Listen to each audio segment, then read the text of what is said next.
حضرت عمر فاروق رضی اللہ عنہ کی زندگی کا ایک اور نہایت رکعت امیر اور سبق آموز پہلو، حیا کی خبر گیری۔ آپ راتوں بیس بدل کر مدینہ کی گلیوں میں گھومتے تھے تاکہ دیکھ سکیں کہ کوئی بھوکا یا پریشان تو نہیں ہے۔ اس حوالے سے یہ مشہور واقعہ ملاحظہ کریں۔ ایک بیوہ عورت جلتی ہوئی ہنڈیا۔ ایک رات حضرت عمر اپنے غلام اسلم کے ساتھ مدینہ سے بیر گشت کر رہے تھے کہ دور ایک خیمے میں آگ جلتی دکھائی دی۔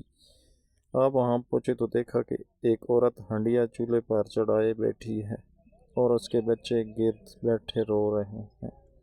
حضرت عمر رضی اللہ عنہ نے سلام کیا اور پوچھا، مائی یہ بچے کیوں رو رہے ہیں؟ عورت نے جواب دیا، بھوک کی وجہ سے۔ آپ نے پوچھا، پھر اس ہنڈیا میں کیا پک رہا ہے؟ اتنی دیر ہو گئی ہے، یہ تیار کیوں نہیں ہوئی؟ عورت نے ٹھنڈی آہ بھری اور کہا، اس میں کچھ نہیں، صرف پانی اور کنکریاں ہیں۔ میں نے بچوں کو بلانے کے لیے چولہا جلایا ہے تاکہ وہ سمجھتے رہیں کہ کھانا بن رہا ہے اور اسی امید میں سو جائیں۔ میرے اور عمر رضی اللہ عنہ کے درمیان اللہ کا فیصلہ کرے گا، اس نے ہماری خبر تک نہ لی۔ خلیفہ اضطراب۔ یہ سن کر حضرت عمر رضی اللہ عنہ تڑپ اٹھے۔ آپ نے فرمایا، اے اللہ کی بندی، عمر کو تمہارے حال کا پتہ کیسے ہوتا؟ عورت نے جواب دیا، وہ ہمارا خلیفہ ہے تو اسے ہماری خبر رکھنی چاہیے تھی۔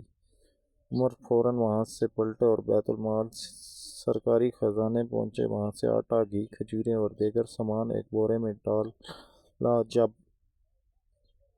آپ اسے اٹھانے لگے تو غلام نے عرض کی، اے امیر المومنین، یہ بوجھ میں اٹھا لیتا ہوں۔ حضرت عمر رضی اللہ عنہ نے تاریخی جملہ ارشاد فرمایا، کیا قیامت کے دن میں بھی میرا بوجھ تم اٹھاؤ گے؟ اپنے ہاتھ سے کھانا تیار کرنا۔ آپ نے وہ بھاری بورا خود اپنی پیٹھ پر لادا اور اس عورت کے خیمے تک پہنچے۔ وہاں پہنچ کر آپ خود چولہے کے سامنے بیٹھ گئے، آگ جلائی اور دھواں آپ کی داڑھی مبارک سے گزرنے لگا۔ آپ نے خود کھانا تیار کیا اور ان بچوں کو اپنے سامنے پیٹ بھر کر کھلایا۔ جب بچے ہنستے کھیلتے سو گئے تو اس عورت نے کہا، اللہ کی قسم، خلیفہ بننے کے حقدار تو تم ہو، نہ کہ عمر۔ حضرت عمر نے مسکرا کر فرمایا، جب تم خلیفہ کے پاس جاؤ گی تو مجھے وہیں پاؤ گی۔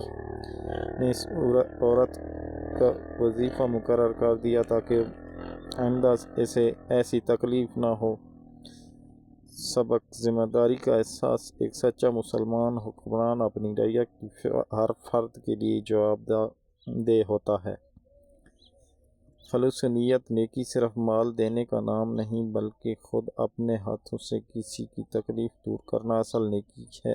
قیامت کا خوف۔ اللہ کے سامنے کا احساس انسان کو عاجز اور خدمت گزار بنا دیتا ہے۔